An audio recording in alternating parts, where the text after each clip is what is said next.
이번에 우리가 두 차례에 걸쳐서 세천사의 기별을 전하는 의료 선교사 교육 세미나라는 것입니다. 지금 의료 선교를 하는 사람들은 상당히 자신들이 의료 선교를 한다고 해요. 뭐 의사들도 열심히 활동하시고 또 특별한 이 교육을 받고 나간 선교사들이 지금 세계적으로 의료 선교사들이 많이 배출되고 파송이 되고 있는 그런 시대에 저도 이제 외국을 나가면서 태국이나 말레이시아나 저 뭐 인도나 여러 나라 미얀마를 이렇게 다니면서 보면 의료 선교사들이 상당히 많이 지금 활동을 하고 있는데 거기에 그야말로 복음 따로 건강 따로 이게 이원론적 가르침 활동 이렇게 하고 있는 것 때문에 제가 참 많이 마음이 아팠고요. 우리의 몸과 마음은 하나이기 때문에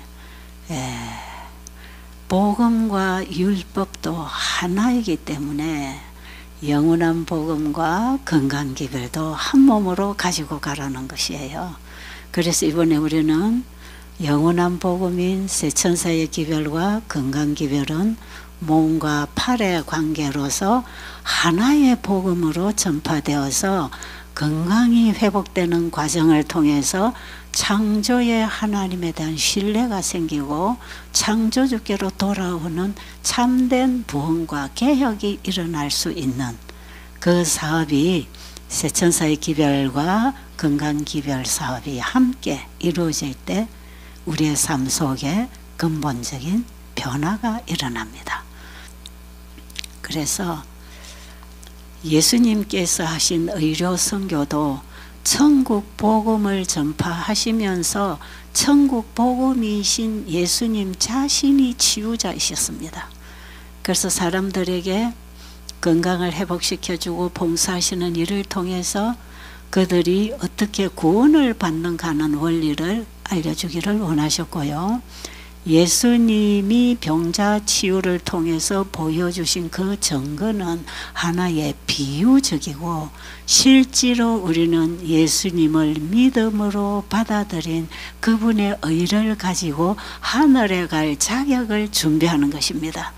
그래서 예수님을 믿음으로 구원받는 그 진리를 어떻게 믿음으로 병이 낫는가 하는 것을 보여주시기를 원하셨거든요. 그럼 세천사의 기별에 건강기별이 오른팔의 역할을 하도록 몸과 팔은 하나의 몸이거든요. 이게 몸 따로 팔 따로가 아니고 팔을 포함한 게 나의 몸이고 몸에 팔이 붙어야 건강한 몸이 되고 몸에 팔이 떨어지면 불구가 되는 것인데 마지막 셋째 천사의 기별은 성경 전체의 복음을 포함한 전체적인 복음이기 때문에 완전한 복음을 가지고 일을 하라는 것이에요. 그래서 팔이 떨어진 불구로 지금까지 건강 따로 복음 따로 일을 했다면 이것을 하나로 붙여서 완전한 복음을 주어서 완전한 사람으로 준비되게 해서 예수님의 재림을 맞이할 수 있도록 준비시키는 기별이 세천사의 기별이에요. 자, 그래서 우리는 이번에 두 차례에 걸쳐서 15일씩 한 달, 우리 여기에 와 계시는 한우분들은 아마 한 달 가까이 지금 이 세미나 참여하고 계실 것이고 또 여기에 참여하신 분은 아주 극소수지만 방송을 통해서 밖에서 참여하고 듣고 있는 분들이 많기 때문에 오늘 저는 이제 이 세미나를 마감하는 측면에서 제가 전체적인 복음을 한번 정리를 해드릴 필요가 있다 싶어서 오늘 제목은 총제목 믿음으로 말미암는 의가 무엇인가, 어떻게 이것을 우리가 받고 오직 하늘에 들어갈 자격은 하나님의 품성인데 그 품성을 의라 그럽니다. 그것을 우리가 어떻게 준비하고 하늘에 갈 수 있는가, 이게 굉장히 중요한 주제예요. 그렇기 때문에 이 믿음으로 말미암는 의, 다르게 표현하면 예수를 믿음으로 받는 하나님의 의. 이 의는 하나님과 같은 것, 하나님과 같이 되는 것, 하나님과 같은 거룩함, 하나님과 같은 품성, 하나님과 같은 생명, 영원한 생명, 우리에게 영생을 주는 생명, 사랑. 그냥 의하면 하나님과 같은 속성을 말합니다. 이 의를 가져야 우리가 하늘에 들어가 살 수 있다는 거예요. 근데 어떤 인간이 이 의를 만들어서 준비할 수 있겠습니까? 그렇죠? 저는 말씀을 보면서 굉장한 부담을 받고 있는 게 뭐냐면 하나님과 같은 품성을 가져야 된다. 품성이 변화돼야 된다. 예수님이 이 땅에 재림하실 때에 자기 닮은 백성을 자기 거라고 주장하기 위해서 오실 것이다. 이런 말씀들을 읽으면 저는 제 자신 속에 그 의의가 없는 것을 제가 너무 많이 알아요. 내가 죄인이고 아직 나에게 죄가 나를 순간순간 지배하고 있다는 걸 제가 너무 많이 알기 때문에 진짜 예수님의 재림은 기다리고 있지만 예수님의 재림하시는 날은 나는 멸망이 선고되는 날이구나. 회개하고 돌아서도 또 제가 푹 나오고 어떤 상황이 생기면 항상 자기중심 이기적으로 말하고 판단하고 자기 좋은 쪽으로 말하고 결정하고 아무리 해도 나는 이 하나님의 품성 가까이 갈 수 없는 죄인이다. 이것 때문에 저는 굉장한 제가 예수님을 만나고 살아오고 일하는 과정에서도 저는 굉장한 딜레마에 빠졌던 부분이 품성 문제입니다. 품성.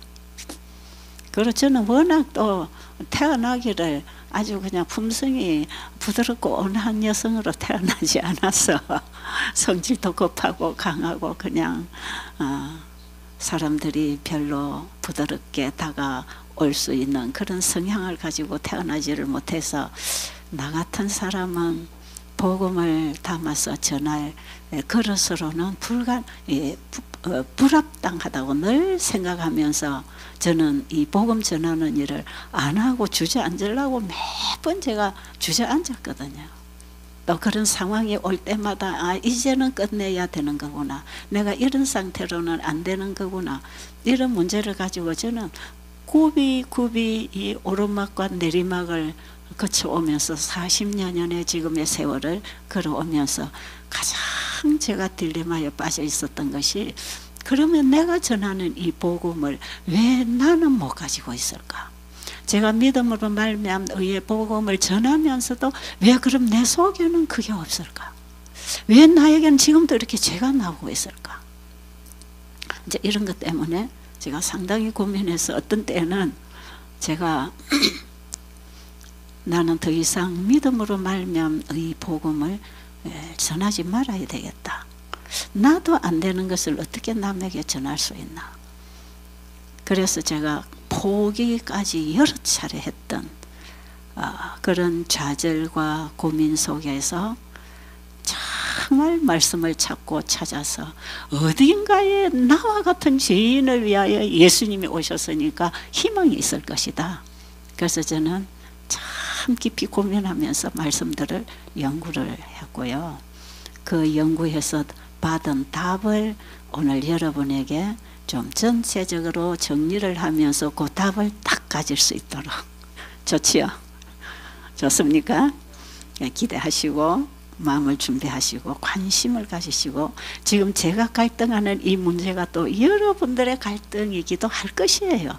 그렇기 때문에 이것은 우리 모두에게 필요한 복음이 되기를 바라면서 오늘 아침에 말씀을 정리해 드리려고 하는 것입니다.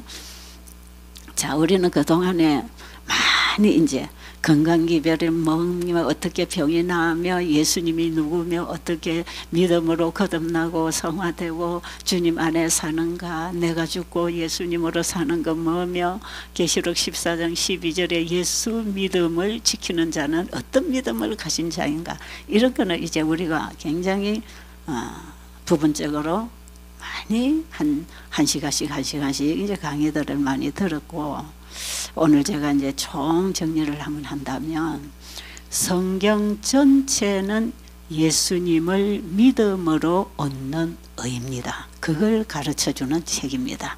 그런데 성경을 보면 예수님을 믿어서 구원받는다는 말씀은 조금 있고, 전부 다 이렇게 해라 저렇게 해라 하지 마라 하라 전부 그런 말씀으로 기록이 되어 있어요.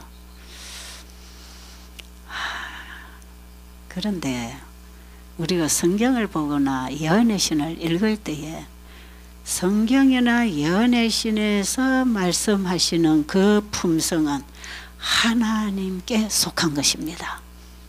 예를 들면 고린도전서 13장 사랑장입니다.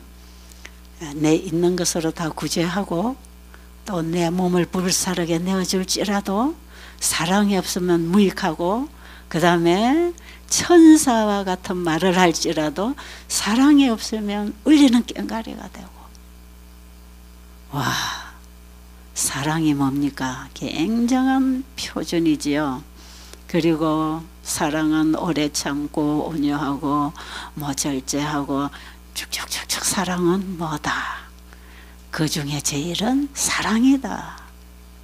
이 사랑 얘기가 옛날에는 저에게 굉장한 부담으로 다가왔어요.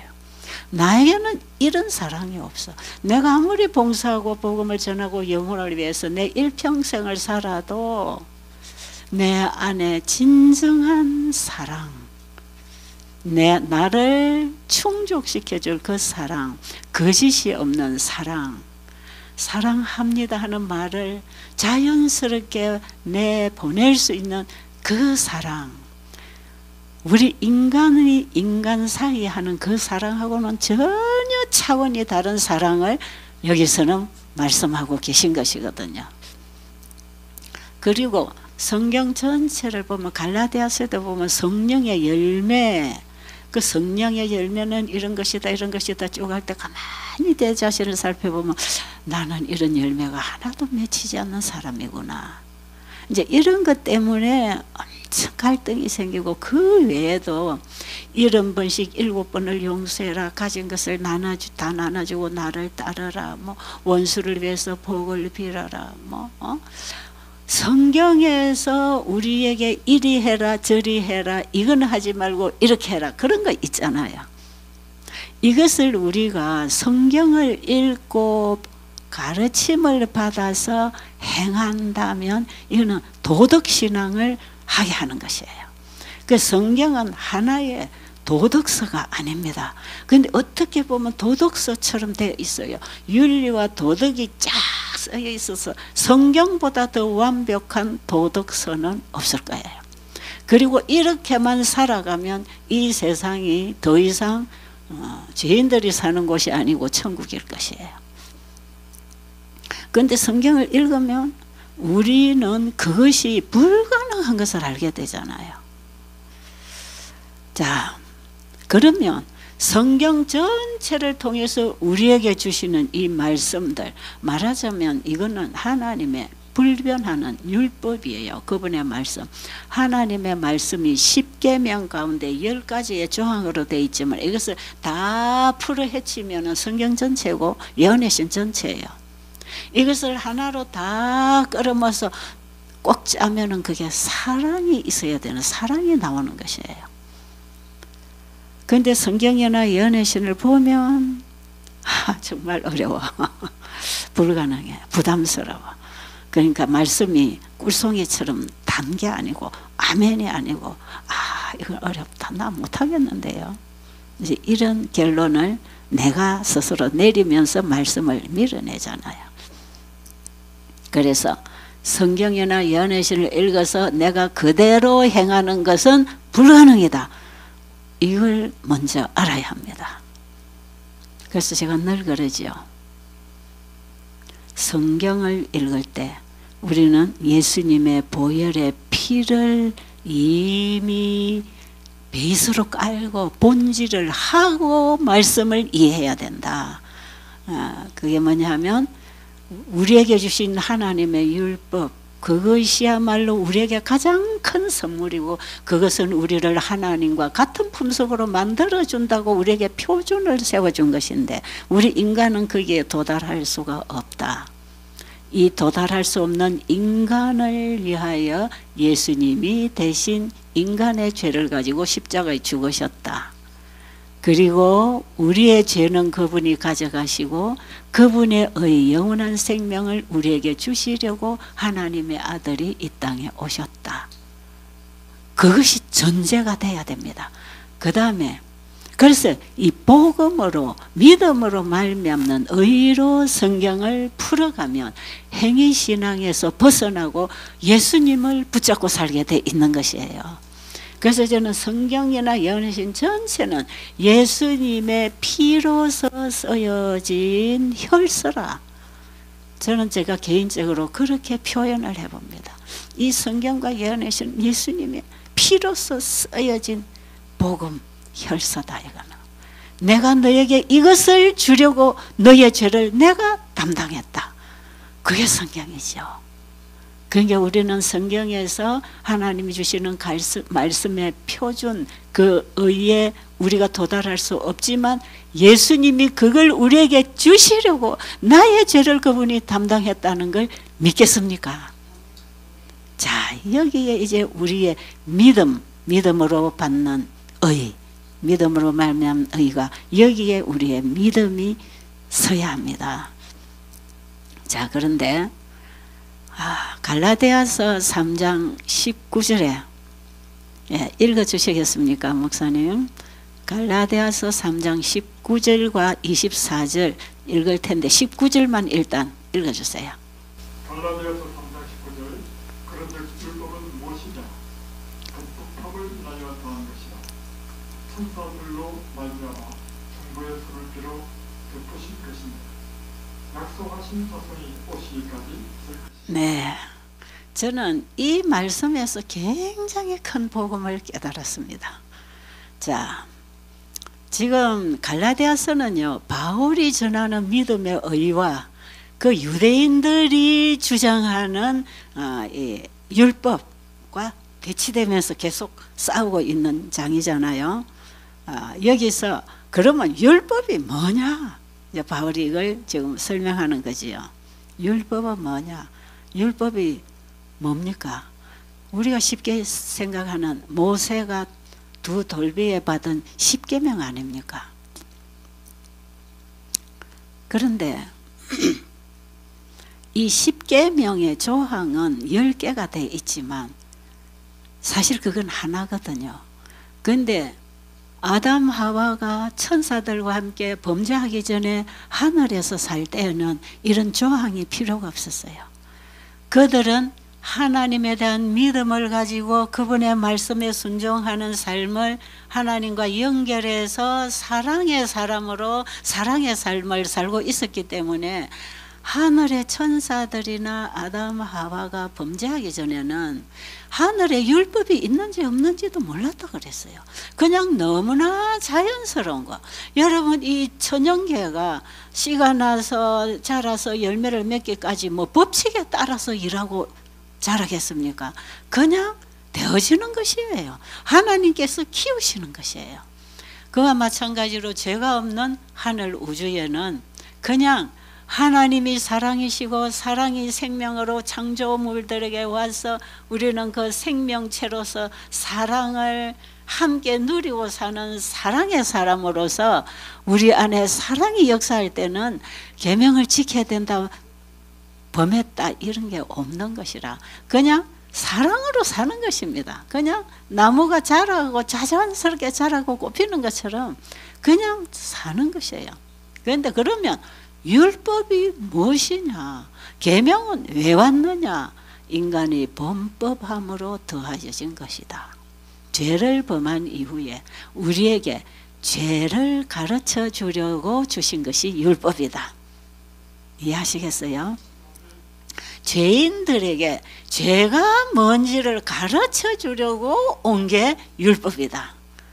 죄인이 율법을 지켜서 의롭게 되게 하려고가 아니고 우리 속에 있는 죄가 뭔지를 보여주려고 십계명을 주신 것이다. 그러니까 율법은 내가 죄인인지 아닌지를 가르쳐 주는 게 율법이에요. 만약에 살인을 해도 성경에 율법에 살인하지 말라는 법이 없으면 그게 죄가 안 되는 것처럼 우리는 얼마든지 죄를 범하고 살아도 이게 죄인지 아닌지를 모르잖아요. 이게 죄야, 이게 죄야. 그걸 가르쳐 주는 게 율법이다. 예. 여러분, 율법이 오기 전에는 내가 살았더니 율법이 오니까 나는 죽었다고 바울도 고백했잖아요. 율법에 나는 죽은 자라. 내가 율법의 정죄를 받게 되기 때문에 나는 이미 죽은 자입니다. 우리는. 자, 그런데 이 율법을 누가 써주었습니까? 한 중보자의 손으로 천사를 통하여 베푸신 것이 율법이다. 여기에 복음이 있는 것입니다. 우리에게 죄를 보여주고 가르쳐주고 니 그거 죄다 이것을 깨우쳐 주려고 율법을 써주신 분이 누구다? 중보자의 손으로 베풀어 주신 것이다. 그러니까 우리가 율법을 읽을 때 우리의 중보자가 이 율법을 써주셨다는 걸 알아야 돼요. 그러니까 내가 율법을 범하고 죄인이라는 사실을 깨달았을 때 이 죄를 깨우쳐 주시는 그분은 네 죄 때문에 내가 이미 죽고 너의 중보자로서 너의 죄를 해결해 주려고 내가 이 율법을 썼다. 그러니까요, 율법 자체에 복음이 있고 희망이 있잖아요. 그렇죠? 그래서 우리는 율법에서 내가 죄인인 걸 깨닫고 나는 희망이 없다고 생각했을 때 이거는 나의 중보자이신 예수님, 나의 이 죄 때문에 이 땅에 오셔서 대신 피 흘려 죽으신 예수님, 그분이 나의 구주이시구나. 이것을 우리가 믿을 수 있도록 내가 죄인이 아니면 예수님이 별로 필요 없는데 내가 죄인인 것을 깨달으면 깨달을수록 붙잡을 수 있는 분은 예수님밖에 없잖아요. 그러니까 24절에 뭐라고 그럽니까? 읽어주세요. 24절에 있는 말씀. 이같이 율법이 우리를 그리스도인으로 인도하는 몽학소생이 되어 우리로 하여금 믿음으로 말미암아 의롭다함을 얻자려 하느니라. 예, 여기 희망이 있지 않습니까? 여기서 여러분 갈라디아 3장 19절 그 사이에도 말씀이 있지만 24절을 딱 한 묶음으로 여러분이 가지세요. 여기에 다 있어요. 자, 율법은 우리에게, 우리 각자에게 너는 죄인이야. 내 속에 있는 죄, 내가 행한 것, 그것이 죄라는 것을 가르쳐 주는데, 여러분 아담의 후손으로 태어난 모든 인간은 죄의 법의 지배를 받고 죄의 종으로 있기 때문에 죄로부터 자유한 자는 이 세상에 아무도 없습니다. 그러니까 예수님이 가늠한 현장에 끌려온 여인을 둘러서서 돌을 치려고 하는 자들에게 죄 없는 자가 돌로 치라고 하시면서 그들의 죄를 다 깨우쳐 주셨잖아요. 이 세상에 죄 없는 자는 하나도 없어요. 그러니까 우리는 다 구원 얻을 희망이 있습니까? 그런데 성경을 이해를 잘못하면 수많은 죄인들이 좌절하게 되어 있는 것이에요. 자, 율법이 우리에게 죄인이라는 사실을 가르쳐 준다.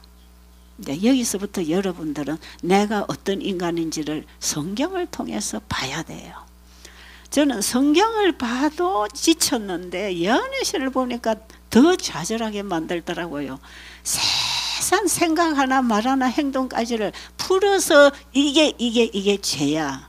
이러니까 진짜 저는 성경이나 요한계시니 이게 나에게는 정말 먹기 싫은 떡이었고 그럼 없어졌으면 좋겠고, 이거 안 보면 사람과 사람 상대로 보면 그만 내가 좀 괜찮은 사람 같는데 말씀을 들어가서 보면 볼수록 죄가 자꾸 보이는 거야. 진짜요.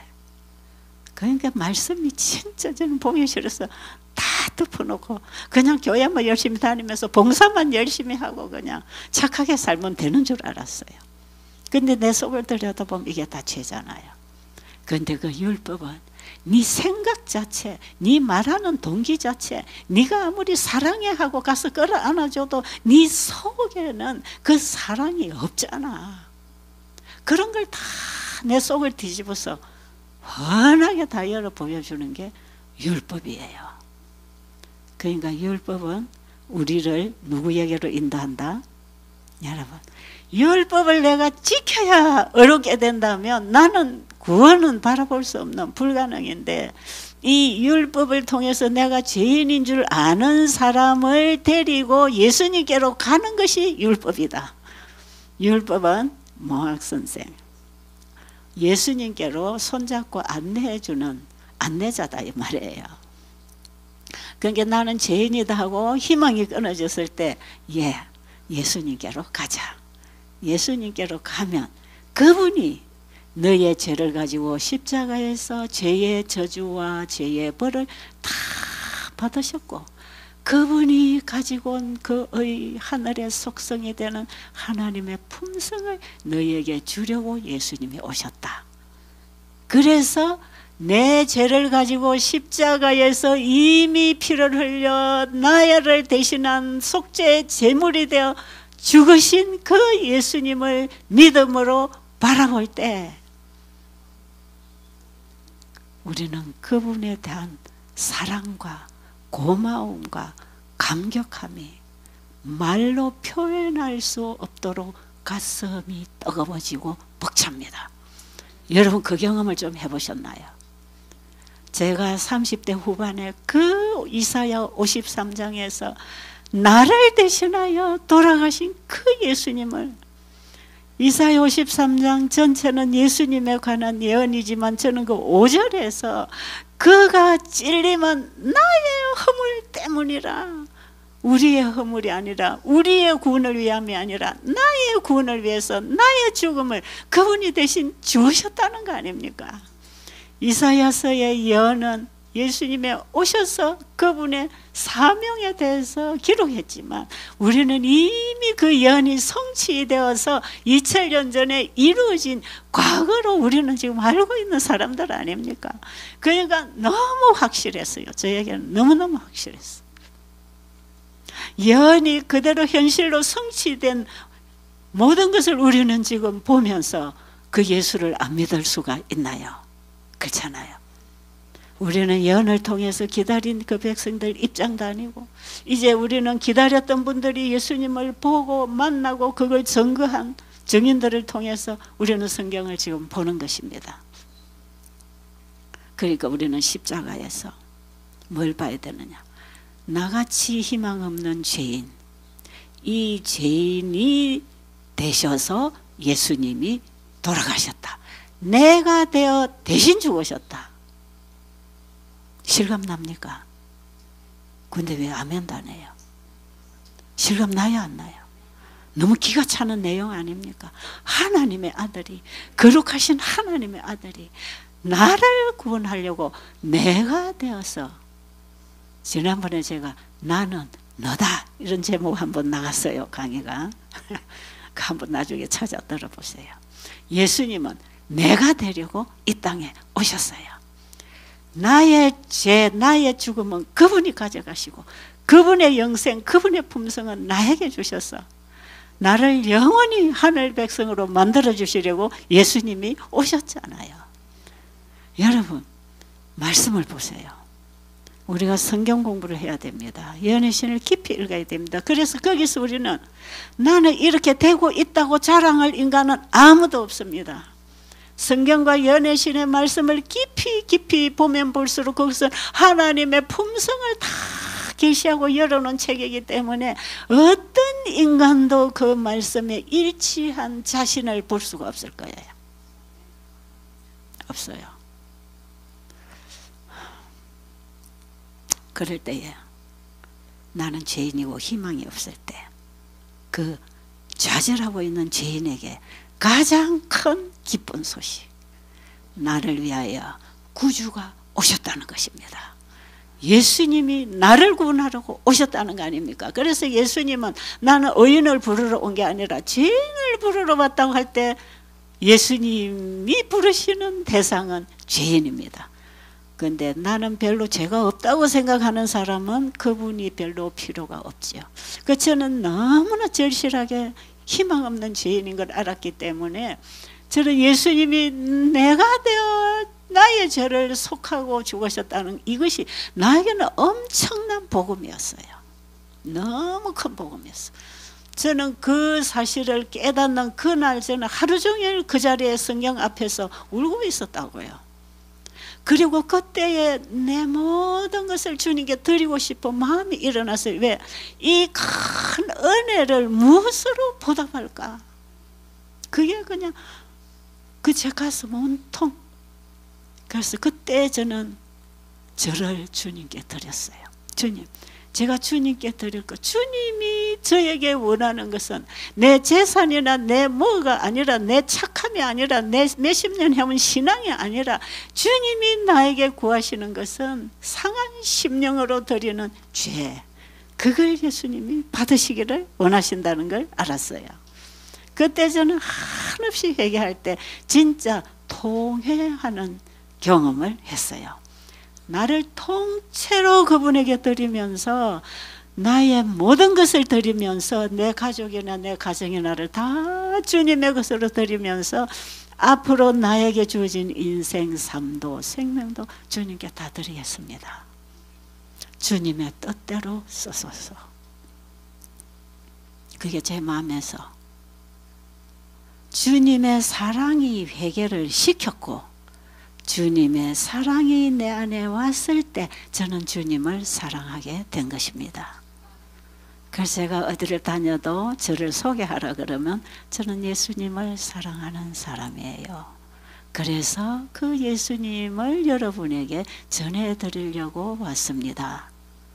그게 자기소개할 때 저는 제 소개를 그렇게 하고 있는데 이것은 정말 가식이 없고 부끄러움이 없는 나를 소개하는 게 저는 제 마음 100% 전체는 예수님이십니다. 그냥 오직 예수님 그분을 사랑하게 되니까 그분을 따라갈 수밖에 더 있습니까? 사람은 사랑하는 사람을 따라 살게 돼 있는 거 아닙니까? 그 사랑하는 분 앞에 내가 못 드릴 게 뭐가 있습니까? 제 인생을 다 드려도 부족하고 부족한 것. 그래서는 그때에 그 주님 앞에 무릎 꿇고 헌신했던 그 일이 오늘 아침까지 저는 그걸 하고 있는 것입니다.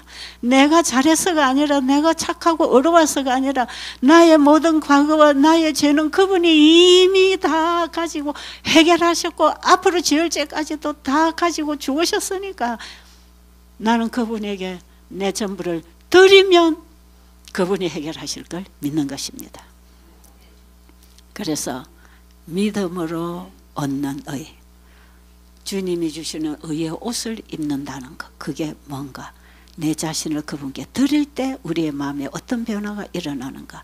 그게 이제 읽어주세요. 4번입니까? 4번 실물교훈에 있는 말씀 목사님 읽어주세요. 네. 우리가 우리 자신을 그리스도께 바칠 때 우리의 마음은 그리스도의 마음과 연합되고 우리의 뜻은 그분의 뜻이 때문이다. 우리의 정신은 그분의 정신과 하나님, 우리의 생각은 그분에게 사로잡히게 하고 마침내 우리는 그분의 세를 쌓습니다. 아멘. 이것이 바로 그분의 의의 옷을 입는다는 의미입니다. 아멘. 딱 저게 일어납니다. 제가 저 성경절을 너무 좋아해요. 저 연애신에 있는 저 말씀을. 율법이 우리의 죄를 가르쳐서 깨우쳐서 예수님께로 인도하는 몽학 선생이 됐을 때 죄인이 예수님에게 가서 그분이 나의 죄를 가지고 죽으셨고 그분이 나에게 영생을 주시려 이 땅에 오신 하나님인 것을 믿을 때 그 믿음으로 말미암아 하나님의 의가 내 의로 옮겨집니다. 예수님의 의가 나의 의로 받아들여지는 것입니다. 예수님이 우리에게 주시는 의는 하나님의 의, 하나님과 같은 품성을 우리에게 주시는 것이에요. 자, 이것을 우리가 믿음으로 받아들일 때에 우리는 우리 자신을 그분께 온전히 드리게 되겠습니까? 되겠어요? 저는 저런 말씀을 읽으면 내 경험하고 이게 너무너무 같아가지고 아멘 아멘 아멘 하면서 이거 제가 이해하고 있는 말씀들이에요. 우리 어제도 목사님 그 말씀을 읽어주실 때 저는 참으로 공감을 많이 했어요. 우리가 우리 자신을 주님께 드릴 때 우리의 마음은 주님의 마음과 하나가 되고, 우리의 뜻은 주님의 뜻과 합병되고, 우리의 정신은 주님의 정신과 일치하고, 우리의 온 생각은 주님께 사로잡히게 되어 드디어 그분과 같은 삶을 산다. 그분과 같은 삶을 사는 것은 내가 사는 게 아니라 예수님이 내 안에 오셨고 내 생각과 뜻과 정신과 생각을 그분이 사로잡아 가면서 그분의 뜻을 나를 통해서 이루시는 것입니다. 예수님이 예수님 자신을 아버지께 온전히 드리는 참된 믿음을 통해서 예수님을 통하여 아버지가 일하시고 사신 것처럼, 그게 예수 믿음이라 그랬죠. 예수 믿음을 지키는 자가 마지막 성도라고 했잖아요. 우리가 예수님의 믿음을 가졌다는 것은 바로 예수님이 아버지를 전적으로 신뢰함으로 자신을 온전히 드리고 아버지의 뜻을 이 땅에 오셔서 우리와 같은 인간의 몸으로 완성시키시고 가신 그분의 믿음, 그 믿음을 우리가 가질 때 예수 믿음을 지킨다고 하는 것이에요. 이게 세제천사가 전하는 기별로 인해서 마지막 하늘 백성이 준비되는데, 이 백성은 하나님의 계명과 예수 믿음을 지키는 자라고 할 때에 예수님에 대한 우리의 믿음이 예수님이 아버지에 대한 믿음과 똑같은 믿음이어야 한다, 이 말이에요. 그게 예수 믿음을 지킨다는 뜻입니다. 자, 그 다음에 이제 시대 소망에 있는 말씀 하나 더 읽어주세요. 율법의 의로운 시에 완전한 품성을 요구하지만 인류는 그 요구에 미칠 수 없다. 인류는 하나님의 거룩한 율법의 요구를 충족시킬 수 없다. 그러나 그리스도께서는 인간으로서 세상에 오셔서 거룩한 죄를 사시고 완전한 품성을 개발시키셨다. 그리스도께서는 그것을 받고자 하는 모든 자들에게 값없이 선물로 주신다. 아멘. 여러분, 우리가 율법을, 예수님도 우리와 같은 인성을 입고 율법을 온전히 지킨 것처럼 우리도 예수님처럼 율법을 온전히 지킬 수 있다. 이제 이런 주장은 다 엉터리입니다. 엉터리예요. 자, 그 의가 어떻게 우리에게 이루어지는가? 예수님과 하나 됐을 때만 가능하지요. 그런데 그것은 내가 하는 게 아니고 그리스도가 하시는 행위가 나를 통해 나타난 것이 믿음으로 말미암는 의미다. 자, 그럼 지금 시대 소망에서 주시는 말씀은 하나님은 완전하신 분이고 거룩하신 분인데 우리 인간은 그것을 절대로 그 표준에 도달할 수 없다. 이런 말씀이 우리 죄인에게 희망 아닙니까? 그런데 예수님은 우리와 똑같은 인성을 입고 이 땅에 오셔서 그 온전한 의를 다 이루시고 품성을 개발하신 완전한 의, 그것을 우리에게 받으라고 한다. 그분에게 그 의를 받으러 가는 사람은 자신이 무가치한 죄인이라는 걸 깨닫고 내 죄를 위하여 십자가에 예수님이 속죄 제물이 되어 죽으셨다는 사실을 믿을 때 그 믿음으로 받는 것입니다. 아시겠어요? 그래서 예수를 믿고 구원받는 그 믿음은요, 나를 드리고 그분 걸 받는 걸 포함해서 믿음이라 합니다. 그게 예수 믿음이에요. 자, 이제 그 다음에 우리 그냥 읽지 않고 지나가겠는데요. 이거는 산상보훈의 의란 무엇인가? 의란 하나님과 같이 되는 것. 참 놀랍잖아요. 그리고 사랑, 생명, 거룩함. 이런 속성은 하나님께만 속한 속성인데 그것을 우리에게 주시려고 예수님을 보내셨다. 와, 이거 여러분, 이게 영원한 복음이라니까요. 새 천사가 전하는 영원한 복음은 바로 그 의를 받으라고 전하는 게 새 천사 기별이에요. 자, 그러면 이걸 왜 받아야 되는가? 이걸 가지고 지금 조사심판대 앞에 가서 죄도말을 받아야 하기 때문에 이걸 가지고 있어야 됩니다. 자, 목사님 대쟁투 483페이지 읽어주세요. 진심으로 죄를 부인하고 믿음으로 그리스도의 피를 그들의 속죄제물로 초장한 사람들에게는 하늘에 책에 기록된 그들의 이름 아래 용서받았다는 말이 있죠. 아멘. 그들이 그리스도의 의에 참여되어 되고 그들의 평생이 하나님의 율법과 조화된다는 것이 나타날 때 그들의 죄는 도말되고 그들 자신이 영원한 생명을 받기에 합당한 사람들이 될 것이다. 아멘. 자, 이제 지금까지 여러분 이 복음에 대한 이해를 했다면 이제 조사심판대 앞에 우리가 이제 서야 되는 우리 자신으로서 이 복음이 우리에게 얼마나 필요한지 아시겠죠? 자, 여러분 항상 이 조사심판이 무섭지 않았습니까? 저는 옛날에 조사심판하면 내 죄를 다 가려가지고 그냥 나는 희망 없다고 판단하는 건 줄 알았어요.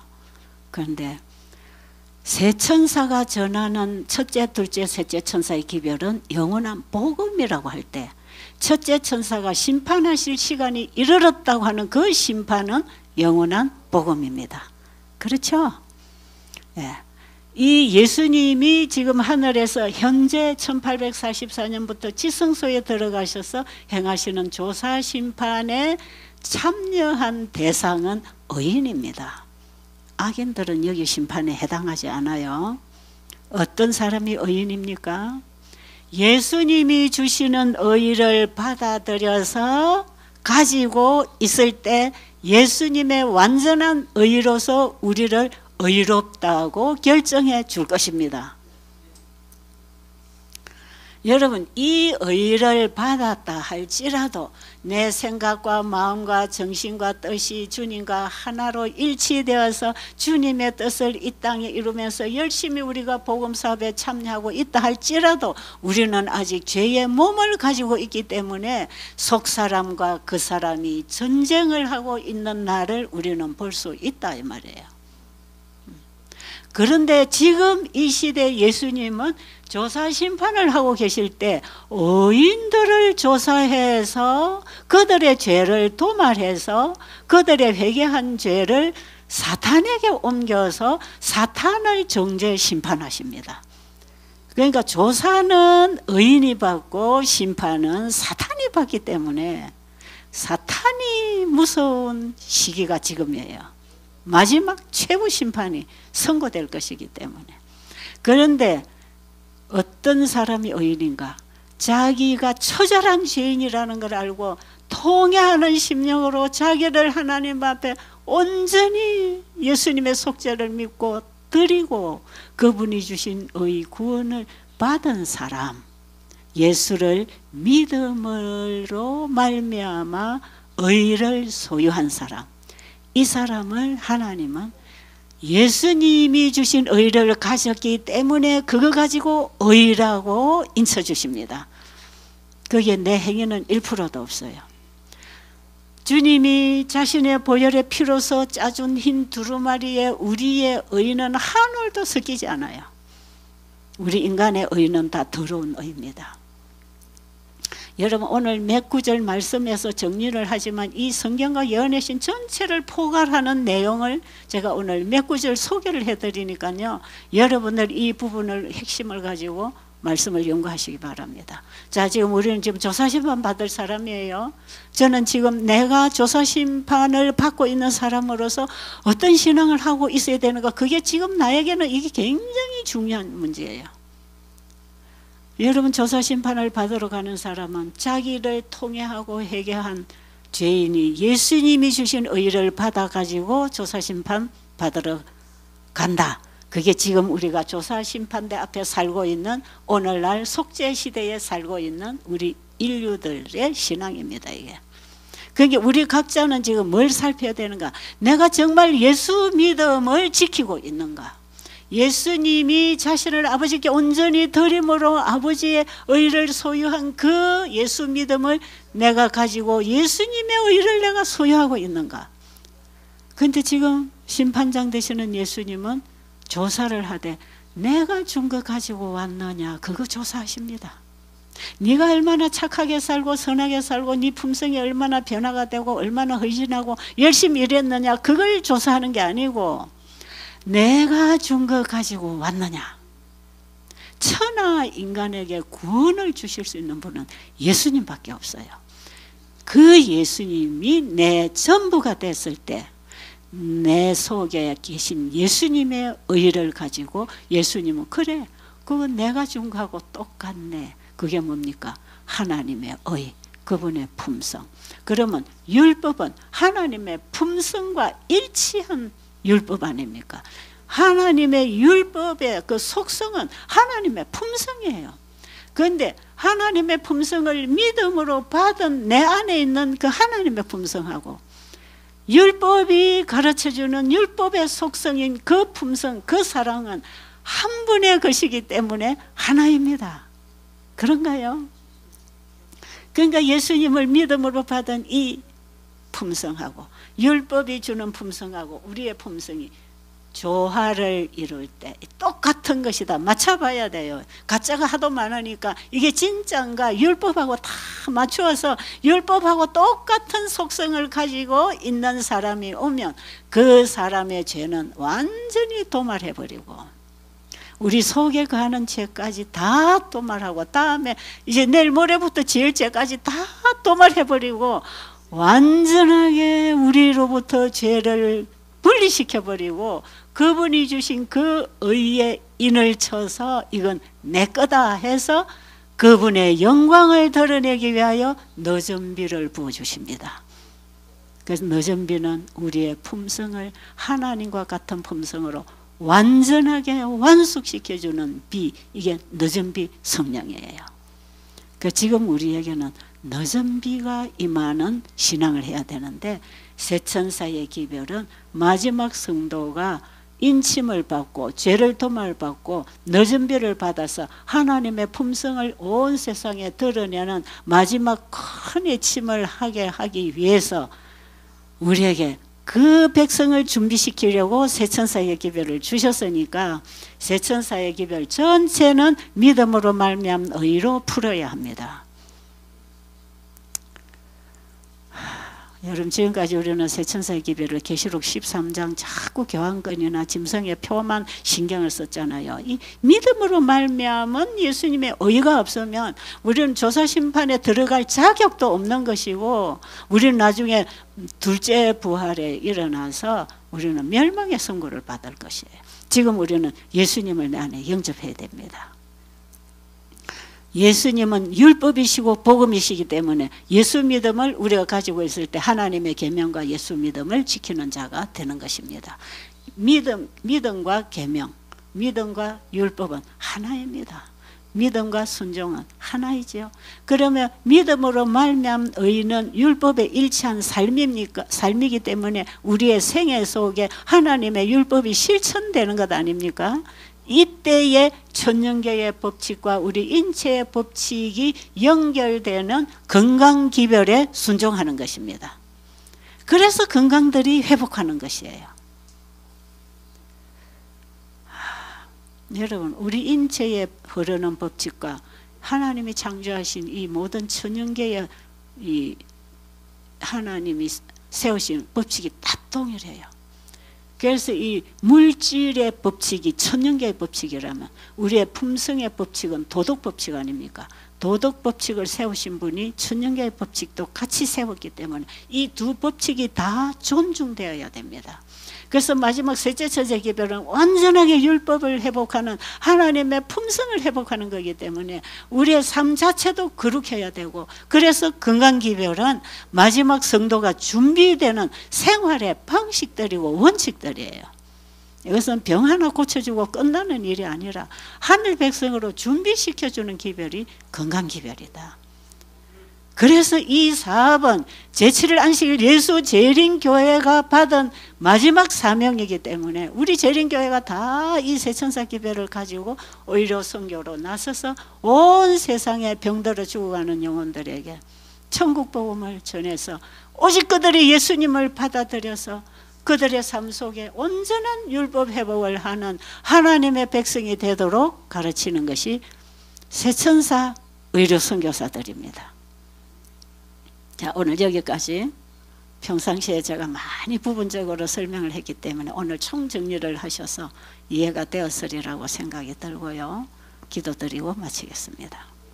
하늘에 계신 우리 아버지, 우리를 구원하시려고 이 시대에 필요한 진리, 현대 진리를 세천사 기별을 통하여 보내주셨습니다.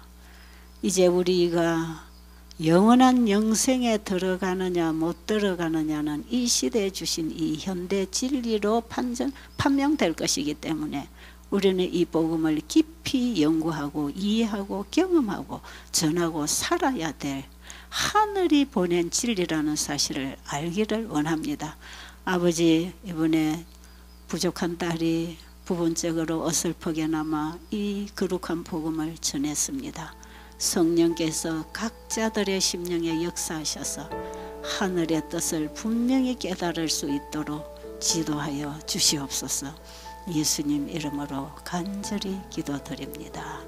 아멘.